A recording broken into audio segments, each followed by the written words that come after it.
Hi, I'm Liron Cohen. And I'm Mimi Torchin. And you're listening to Lady Parts TV, the podcast. Whee!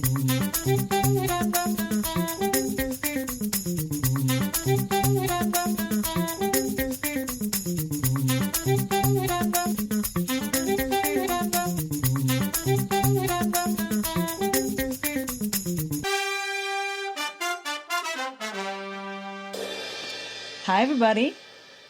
Oh. Did I miss my cue? That was hi, everybody. Hi, everybody. Hi, everybody. We're sorry we've been kind of in and out and not very regular with our podcasts. I don't know about you all, but I find this coronavirus thing very distracting. Yeah, no kidding. Well, I find it especially very distracting because of MSNBC, which I keep trying not to watch because I have 1,000 things on my DVR that only I watch that Liron doesn't watch.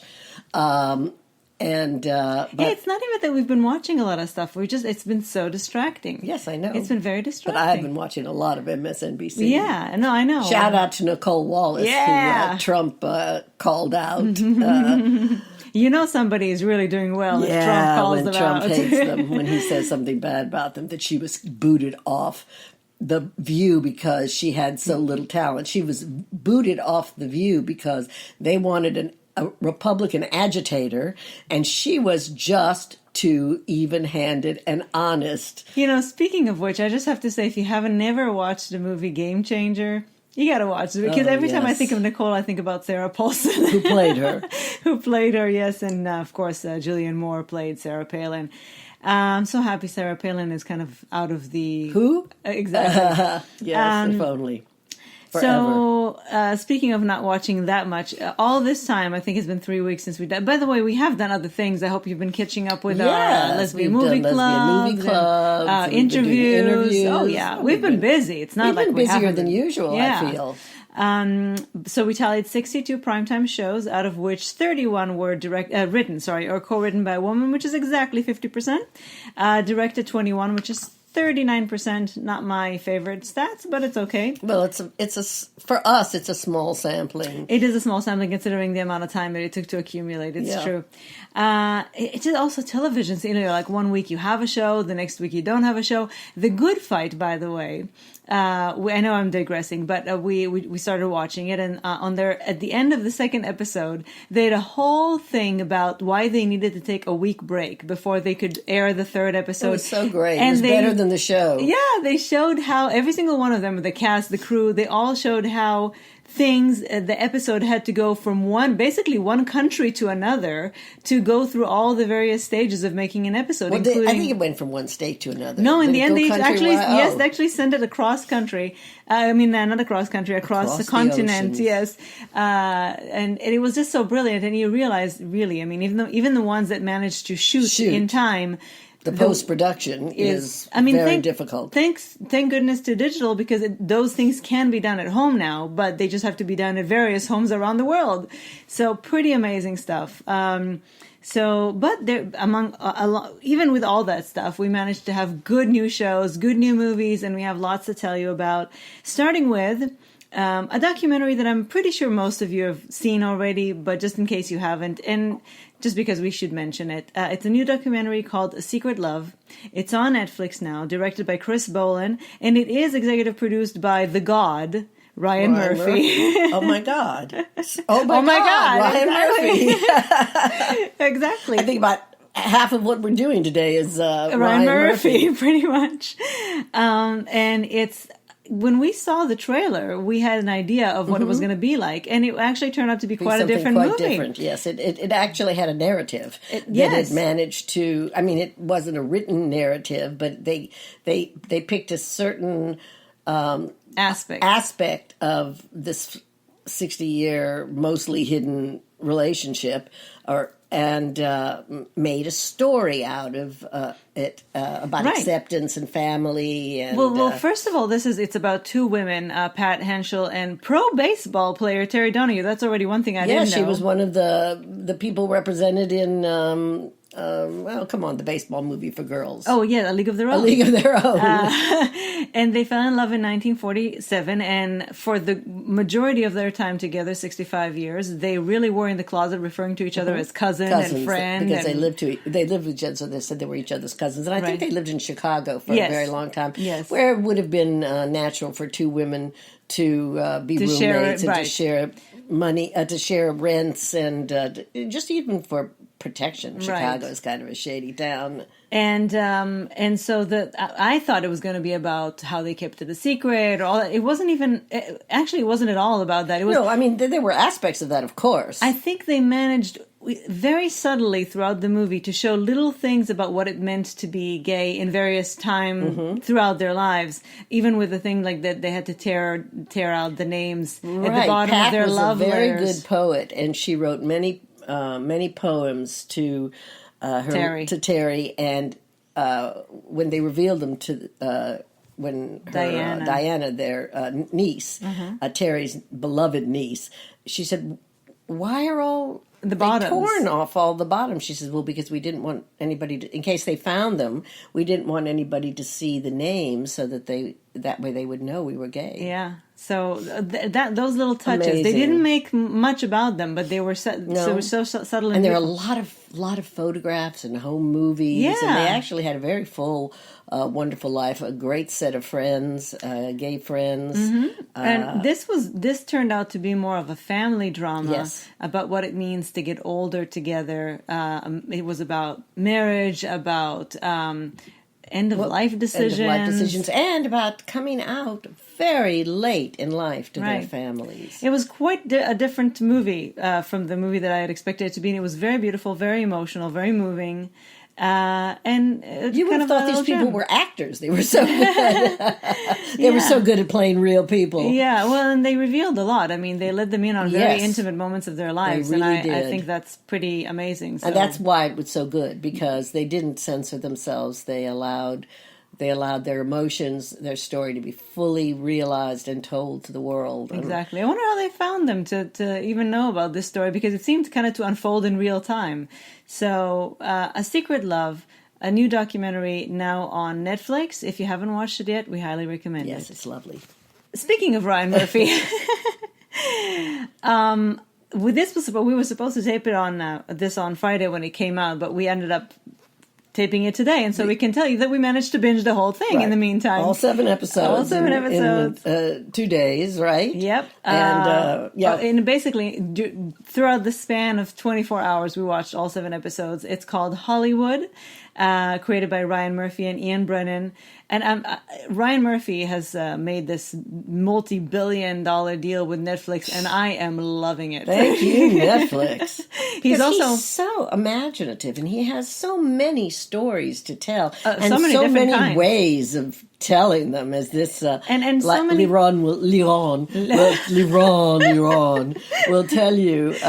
And he does our community, both of women and of the LGBT community. He does us such a service, and I really appreciate it. By the way, he is working right now also, and Meryl is in it, The Prom, which is a musical on Broadway, and he's turning it into a Netflix movie. I wish I were more excited about lesbians, taking a lesbian couple going together to the prom. Anyway, so Hollywood, if you haven't seen it yet, you must. Even if you're not gay. Well... It helps. But I mean, it's a wonderful, wonderful series. It's 7 episodes. Hopefully, they'll have a season 2. I know that it seems like it should be a self-contained thing. But it should be self-contained. But I would be happy for another. Well, let me tell you. So a couple of years ago, I read a book called Full Service by Scotty Bowers. And it was all about his story of coming to Hollywood and starting to work at a gas station and doing more than just filling gas. Yes. As it turns out, that spot was a hot spot for closeted, especially Hollywood stars during the studio era when they had their moral clauses and they had to be extremely hidden. I mean, they even now would have to be extremely hidden. So many but gay actors and lesbian actresses. And he exposes all of them. I mean, all By the the way, people... there was a documentary, you know. Yes, there was a documentary Yes. about Scotty Bowers, but That I saw. But the book was more fulfilling, especially because I have to, admit, for the salacious Titillation. Yeah, I mean, my God. and for finally confirming so many rumors, Katharine Hepburn and all those people that you've heard about, but nobody ever had the guts to say, yes, I know that for a fact. But he wasn't doing it as a salacious thing; he was doing it as a service. As a service, yes, full and it was service. Yes, and it was all people who were long gone. So anyway, so he provided escorts to all these people who really that was their only way I think it was to... a little more than escorts. Well, yes, of course, Sexual it was partners mostly.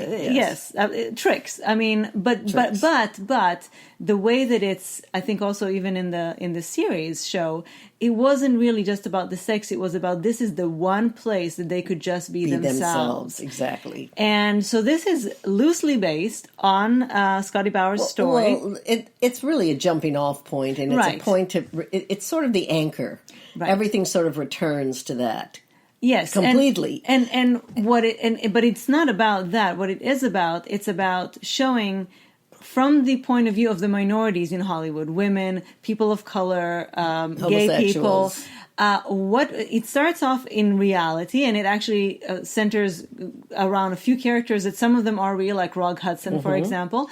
And then from there, it shows around episode 4, it kind of takes a turn. It starts around episode 3, I think. It starts taking a turn of what would happen if all these people got their day, if they got to be themselves, if they didn't let people oppress them, if they got power. If women ran the world. Yes. And then... I know that some of it, Mimi kept saying, it's such a fantasy. God. It's a fantasy. This is such a fantasy. Although there was always conflict, even in the fantasy, it was never truly idealized. He made sure that there was still, it was still kind of a hardship. That it was a hard sell. There was picketing. There was, it wasn't burning a complete, crosses. But it still happened. And in a million years, in the 40s, post-war in Hollywood, it never, ever would have happened. But what it goes to show you is, eventually some of it did happen. So it goes to show, what if it happened earlier? What if they could do it then? And, some things did happen earlier. Some things did manage to happen. Hattie McDaniels won an Oscar. Exactly. So not everything... There was even a hitch to that. Yes. Again, you will find out a lot of things which I'm sure are true.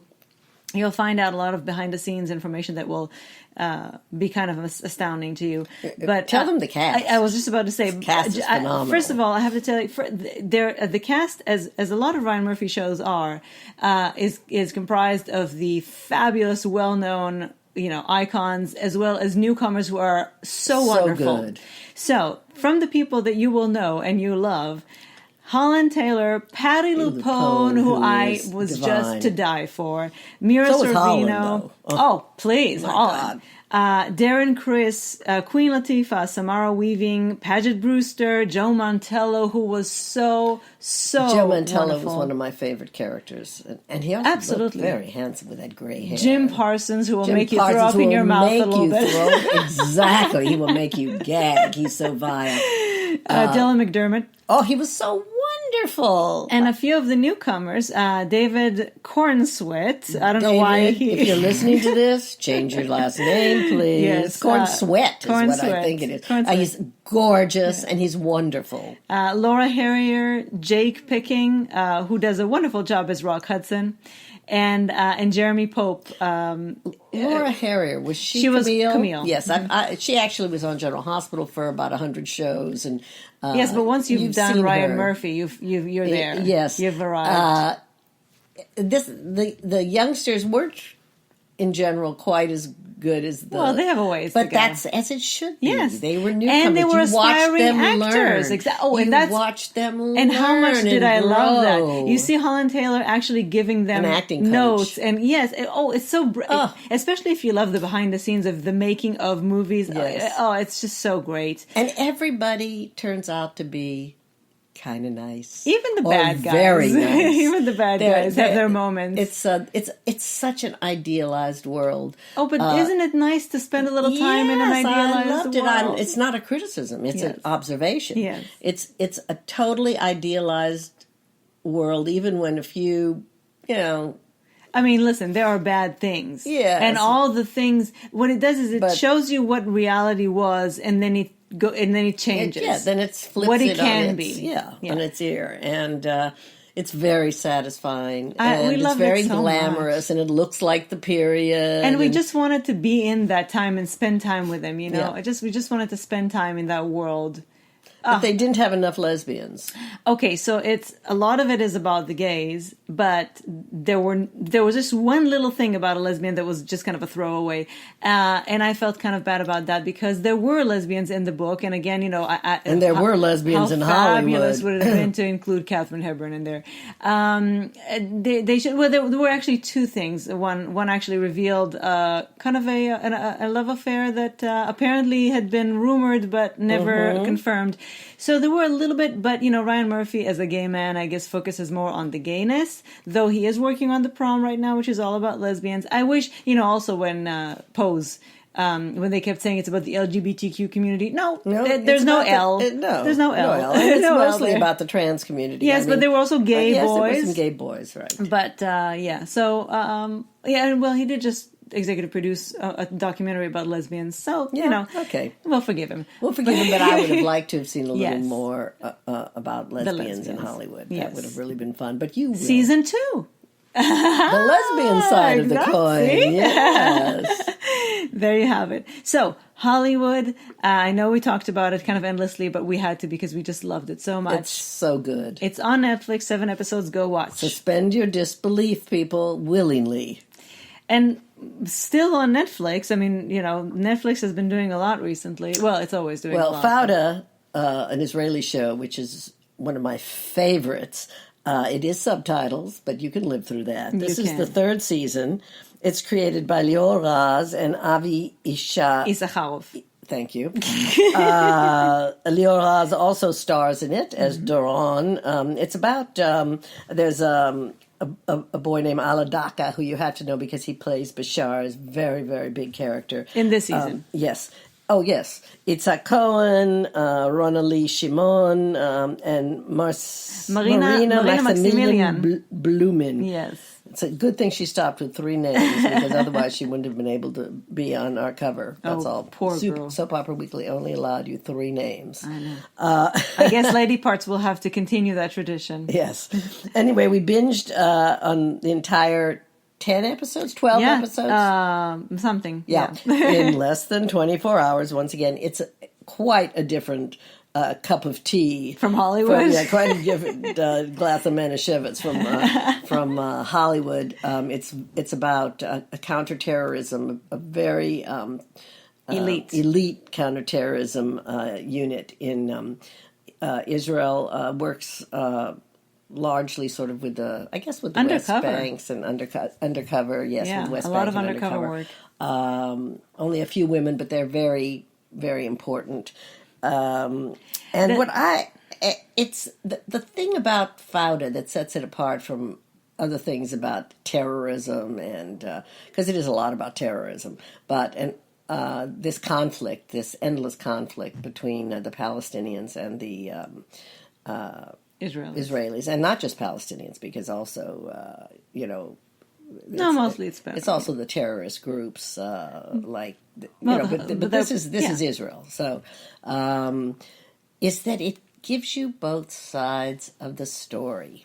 It actually humanizes the Arab side of the story.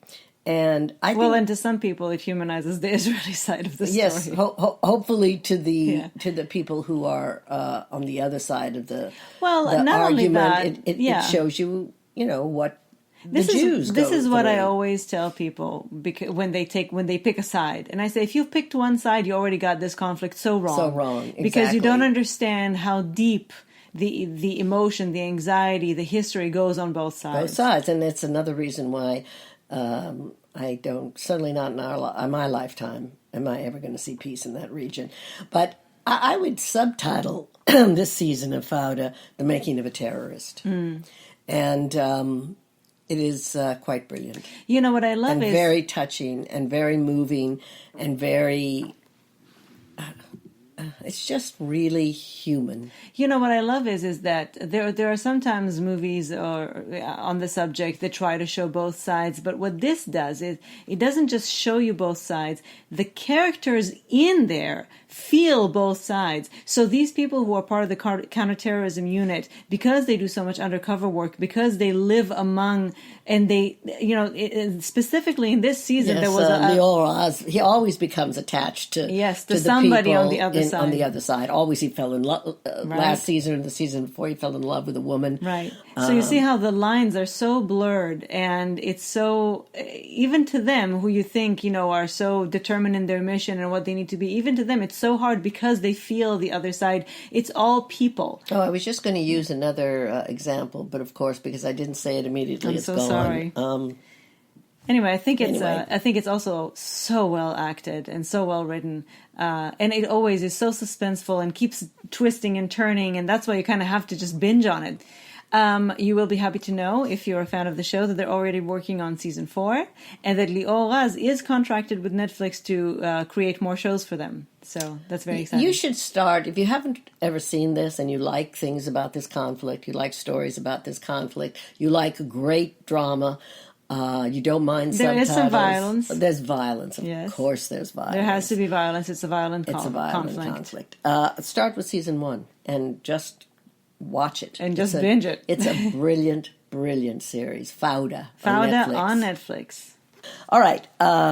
You've probably heard about this, a new miniseries on HBO, which is all of the episodes have aired, all 6. Right, so you can watch it now on demand or HBO Go. Mm-hmm. It's called The Plot Against America. It's from a Philip Roth novel, and created by Ed Burns and David Simon. And it's probably one of the more disturbing things you'll see now, because we can feel that it could happen. It could really, really happen. It's sort of happening. All those things are relevant again. In many ways, it's sort of happening.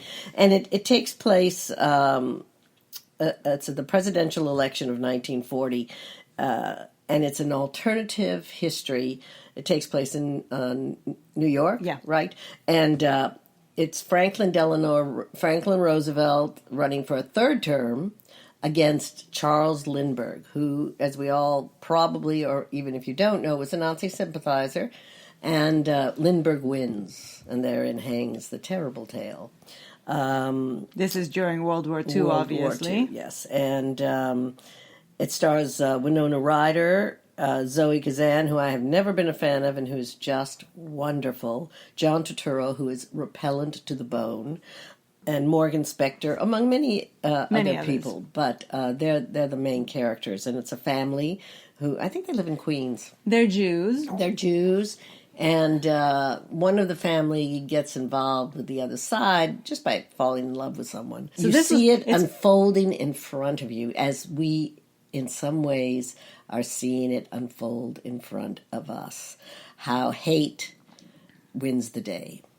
And we haven't seen the last...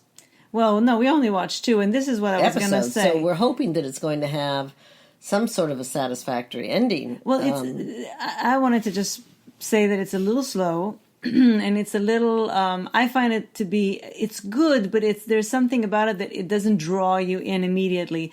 The reason that we went back to it was, first of all, because we really wanted to, because we know that the story is so compelling, but because also we got high recommendations that it only gets better and better. Slowness does not, unless it's unbearable. Well, then you see something like Mrs. America, which has all the ingredients that I love, and yet we find it hard to get back to because it's just so hard to watch, because the so loathing, disturbing, that we feel toward what happened, what actually happened, because it's true, exactly. And to this day we do not have the ERA because of friggin' Phyllis Schlafly. So in this case, I wanted to see this because I know that the story is good, but it's also very disturbing. It's not the kind of thing like Hollywood where it's like, oh yeah, let's spend another hour in this. No, it's like, okay, let's immerse ourselves in this hell. It's hard. Which we are borderline living now. Yeah. The Plot Against America is available on demand and on HBO Go now, all 6 episodes, so check it out. And finally, really quickly, because I know we're over the time. We're talking a lot. We have a movie review for you. It's called South Mountain. It's an indie film. It premieres on DVD and VOD May 5th. It was in South by South. It was going to be part of South by Southwest, so they'll probably show it. Well, there has been talk about Amazon showing all the South by Southwest movies. And by the way, fingers crossed. If you don't know, also there's been an agreement among a lot of other festivals, including the Tribeca Film Festival, the Toronto, which always has the best films of any festival. Right. So at the end of May into early June, there will be like a week or so that they're going to air them all for free. So don't plan to sleep. Yeah, we'll keep you posted on where and how to watch. This film was written and directed by Hilary Brouwer, Brougher. I'm not sure how she pronounces it. Very well directed, very well written, an excellent script. It stars Talia Balsam and Scott Cohen and other people you might not know. Who play her children, friends of her children, her best friend who's suffering from cancer. There's a tiny lesbian thing in there that's not even barely worth mentioning, but it does exist. And the fact that it's not an issue. It's not an issue actually makes it worth mentioning. Yes, it's true. Which is very nice. Talia Balsam is just wonderful. If you don't know Talia just right off the top of your head, she played Mona, John Slattery's wife in Mad Men, and she was wonderful. Anyway, it takes place in a kind of ramshackle farmhouse type home that never looks neat, never looks clean. In upstate New York or somewhere like the Catskills, it takes place in the mountains, in the woods. It's quite beautiful and idyllic. The kids go away to various camps for the summer, and the wife, Talia Balsam, discovers that her husband, who's a screenwriter, not a very successful one, has a girlfriend who he's had an affair with for many years and a new baby. And he leaves her. And there she is in her, I don't know, late 40s, mid to late 40s, left pretty much to her own devices. She has rage. She goes through all those sort of emotions you go through, finally reaching a certain, peace with it all. The movie is slow. It's a slice of life. It really is. Luckily, it's only 85 minutes. Yeah, over maybe just one summer. Just one summer. So I found it very good to look, very beautiful to look at. I found it. I loved the way it was shot. I loved the way it was directed. Everybody is terrific, and I found the story to be involving. I wasn't terribly moved by it, but I loved the performances, and I think that this director, Hilary Brouwer, has a very sure hand. I think you're going to see many other films by her, and I'm hoping you will, because I think that she has great talent. But the movie, I can recommend it if you have patience. I see. I could appreciate the various aspects, but to me, the different parts didn't make the whole. I could appreciate the excellent acting. The script was very good, very well written. I like the dialogue. Very good dialogue. Yes, very good and original dialogue. Mm-hmm. There were some great lines in there that I thought, oh, wow, that's a very cool way of looking at something. But I didn't find it compelling. I didn't find it, it didn't draw me in. It wasn't very dramatic. No, it didn't draw me in. You didn't care that much. I didn't enjoy spending time with these people. The kids are brats. Well, and but then they, there was nothing. There was very little that actually made me care. I cared about her. But even she kind of drew me nuts at some point. Yes, she was human. Drove me nuts. She was like a real person, and I think that I appreciated that. She had her.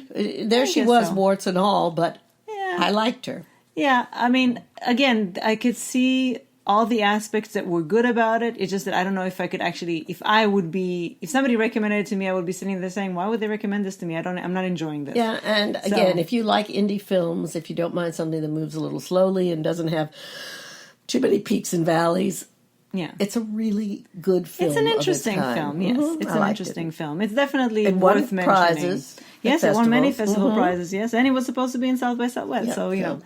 So this is called South Mountain. It will be available streaming and on DVD May 5th. And this is our podcast for the week or the month. Whatever. I hope you don't care that we ran along a little bit. We did one podcast this. Anyway, again, we've been busy. We've been giving them tons of vlogs. Well, yes, interviews and lesbian movie clubs. And... We hope to have more of that for you soon, and more podcasts. But seriously, we've just been very distracted. It's been kind of no kidding. Yeah. So here I'm putting this up on Sunday because nobody even knows what day it is. So. Yes, exactly. You mean today is Sunday, isn't it? Right? Yes. So anyway, thank you for joining us for another podcast. We hope you're you're staying home. Stay home, and if you must go out, wear your masks. And if you see people without masks, yell at them. And stay away from them, because there are a lot of miserable people out there who don't give a crap. Yeah. And they're out there not wearing masks and crowding everybody, and it's really disgraceful. It is. So stay safe, and let us know how you're doing. ladypartstv@gmail.com. We're always happy to hear from you. Yes, and if you have suggestions of something you'd like us to talk about, that maybe we've missed, that we can watch, please let us know. We value your opinion. All right, we'll chat with you soon. Okay, bye. Bye.